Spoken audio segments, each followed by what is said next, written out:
Legion as usual here, like always. And we got, so I know this is kind of an episode behind.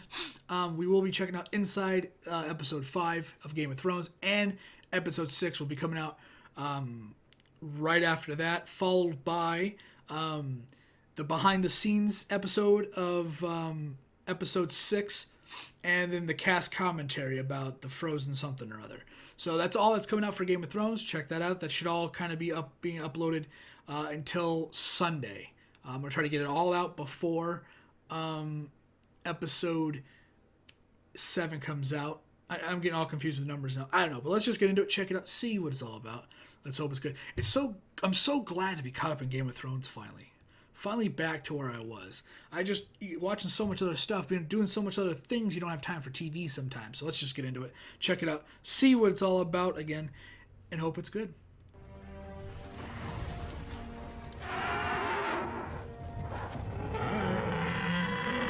I offer you a choice. Game of Thrones, inside the episode. One of the things that Dany has found immensely frustrating in the beginnings of this war against Cersei is that she's being asked to fight on a certain moral standard, and Cersei isn't. Because of that, Cersei has an advantage over her. A more ruthless opponent will often win. Your Grace, nothing scrubs bold notions from a man's head like a few weeks in a dark cell. I meant what I said. I wouldn't say she's acting like the Mad King because it's rational.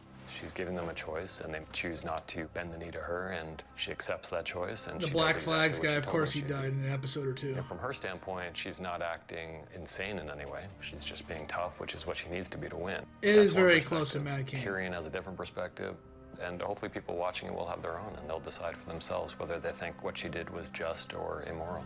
Dracarys. I'm not gonna say it's immoral, but it's definitely it's extremes.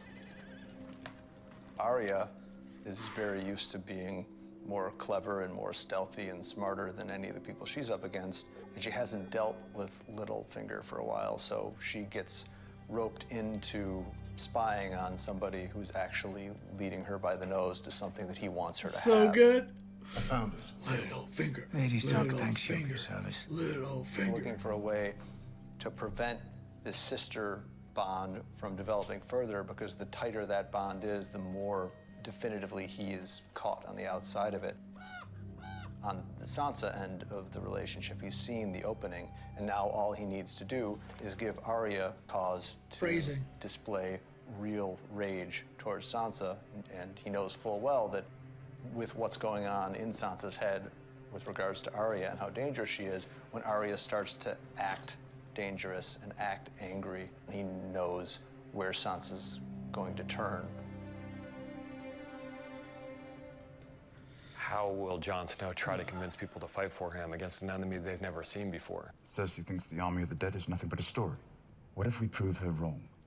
When the first Whites got through in season 1, they sent Alliser Thorne down with a hand that was, at the time, probably still doing this to prove to everybody that this was going on.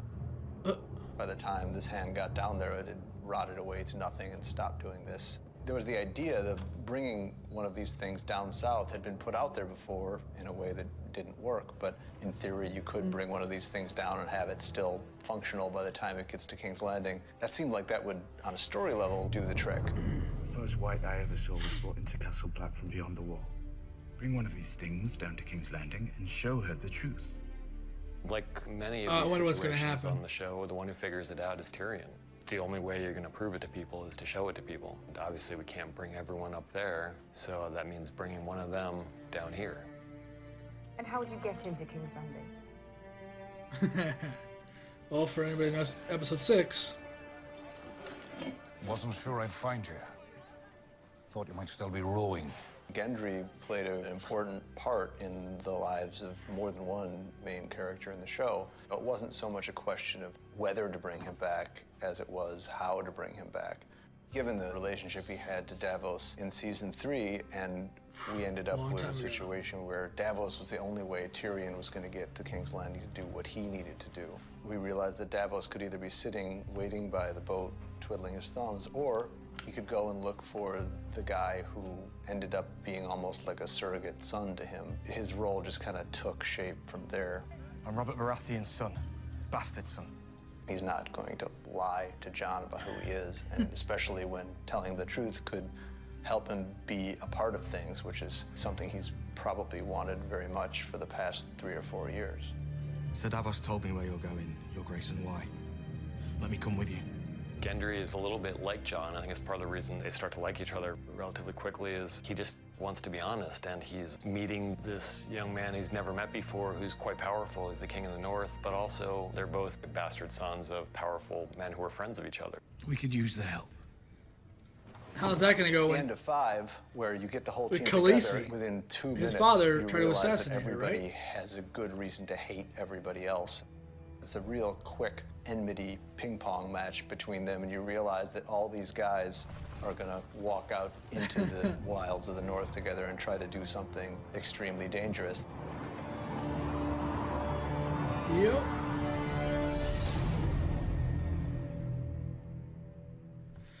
Damn, dude. That show's just going all kinds of good right now. Like I said in a few of the other Game of Thrones things, it seemed like they were supposed to end the season, final season. I heard that next season's the final season. I don't know. I still haven't looked it up. I'm just going to let it go until I hear specifically. I'm not going to really go look for it. Excuse me. Yeah, overall, man, the show is actually giving us a lot of good just chunks of good story. You know, good stuff that we want to listen to and watch. And it was really cool, like red weddings and stuff like that again. And with huge, like, oh my God, I can't believe that happened. What Arya did, posing, I think was it episode 4? Maybe 3? I don't actually remember. I watched them all in one big sitting, so I don't actually... Everything from like season 6, everything from episode 5 back to 1 is all just like one big episode to me. But when Arya did what she did before she found her sister Sansa and all that stuff, like, we're still getting those oh my God moments of just, that just happened, that was crazy. But we're getting a lot of like Targaryen and like a lot of main names that isn't a Lannister or something like that. We're getting a lot of main people coming into play now. We're getting a lot of like, we're getting Jon Snow and Khaleesi. I always forget how to say her Westeros name, but they're finally meeting. We got all these other characters finally coming together and meeting as well. They've all been separated, you know, for 6-something years now. Like, and it's just kind of because we've had, of course, Sansa and Arya. They got thrust into the Lannister thing, and Jon Snow's always been off by himself. And Khaleesi chick, she's literally been away from everybody for the most part. And she's now jumping into the main continent where all the actors are, where all the main players are. So that's really cool to see. And that's what I'm really excited for this season to kind of show, is all the interactions with all the key players now. And with all the not so main people, but still affect everything that's going on, no matter how really important they are or not. Everybody has some kind of role to play. Whether it's Littlefinger not being in a small role, but he's not quite up there as the Khaleesi, as the Lannister, as, you know, Jon Snow. He's not there. Sansa isn't quite there either, and I can't wait to see where her destiny goes. My prediction is that Arya is probably gonna die. That's just my guess. I don't think Sansa's gonna die. If anything, it'll be both of them in a final clutch where Arya apologizes, let's say, to Sansa. That's just my guess from somebody that didn't read the books and doesn't know what's happening in the future.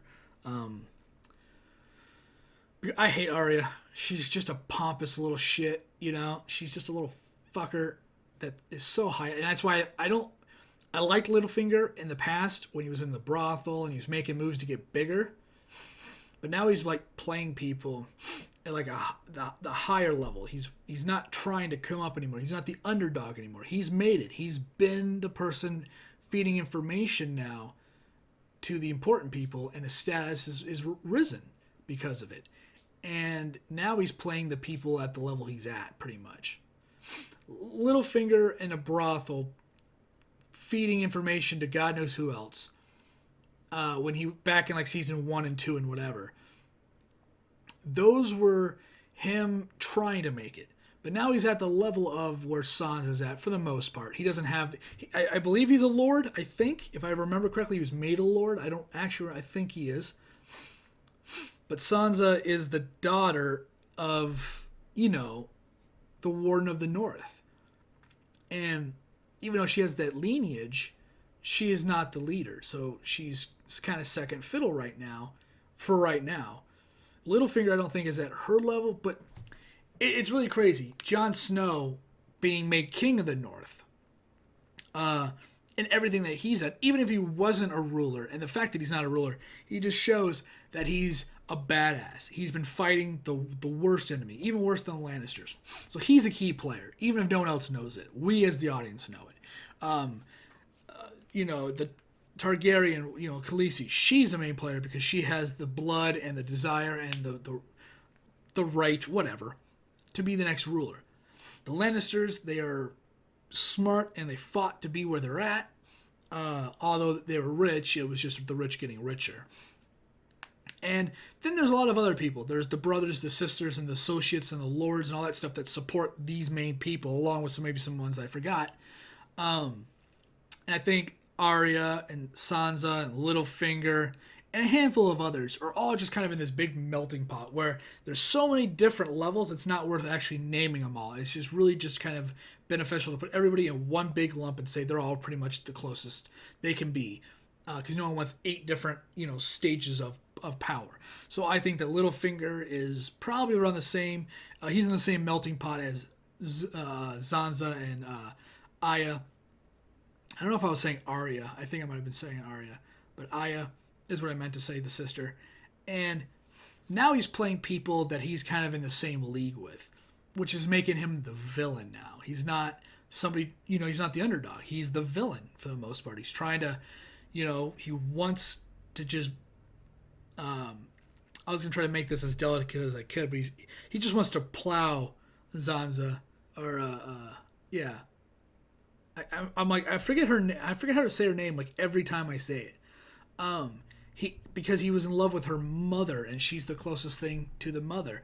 He just wants to do that. He wants to get her power. And then eventually probably kill off Jon Snow and have whatever power he can. And he's the type of character that is either going to die in the pursuit of getting power, or he's going to die because he got the power he wanted and he needs more.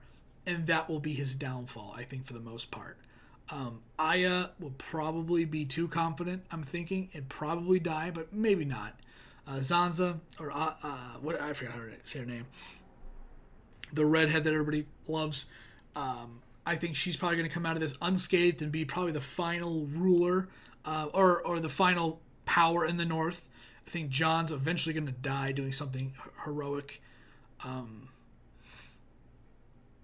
And yeah, we'll let all the other theories just kind of go. I think we all have kind of our own theories. But with that, I'm going to get out of here. So thanks for watching. Thanks for hanging out. If you like the video, like the content, you can always like, subscribe, or share. Or it's completely up to you. I do appreciate it, though. And yeah, you want to leave a comment and stuff like that. I'd love to see the comments discussing everything. So if you want to leave a comment discussing anything on this channel, on this video specifically, give me your theories to what you think is happening, or what you think might happen in the future at the end of the series or the end of the books. Whatever it is, let me see your theories. Let me know. Love to see them in the comments.